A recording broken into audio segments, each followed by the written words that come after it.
All right, so we'll do them in descending order. And Eric Blake, you're number 3, so your question will get an answer. And I know how concerned you are about that, so there you go. But we'll start with top fan Dave Olson, who says Ben Shapiro has gotten a lot of mileage out of the phrase facts don't care about your feelings, and that is as true as anything could be. Unfortunately, the reverse is just as true. Feelings don't care about your facts. That's quite an observation, actually.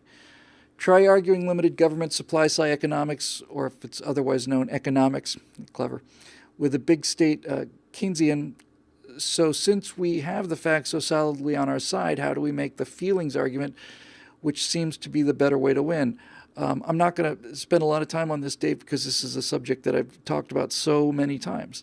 But the short form is when you go to see a movie, you are in a hypnotic state. You believe in vampires, you believe in spaceships, ray guns, you believe in anything. You go in there and you drop your critical reflexes and resources, and you simply open your eyes and watch in silence, and the movie carries you away, and you forget that you're in a movie theater surrounded by other people in Sherman Oaks and in the daytime, and all of a sudden you're in a castle in Transylvania in the dark, and vampire comes out of the hallway, and you leap out of your skin because you're not fully conscious in the way that we would normally describe it.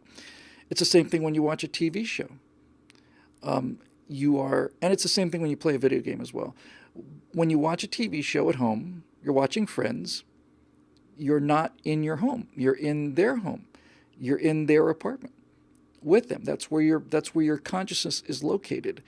And so all of the stuff that comes in with the action and the vampires and the jokes and everything also comes in, and it goes right into your subconscious, where it remains and influences your votes. So if I had a choice of presenting all of the facts or presenting a single feeling, I'd take the feeling every time. The left understands this. The left has to deal with feelings because they don't have facts. They have anti-facts. They have things that simply, they're not only not true, they're anti-true. They're the opposite of truth. They're not just wrong. They're 180 degrees away from right. So they're very good at it, and we're terrible at it, and we need to get better at it, and we need to get better at it fast because young people are reading less and less and less, and they're taking in more and more and more stuff visually, and with shorter and shorter attention spans, and none of this stuff is good for us in terms of the politics of it.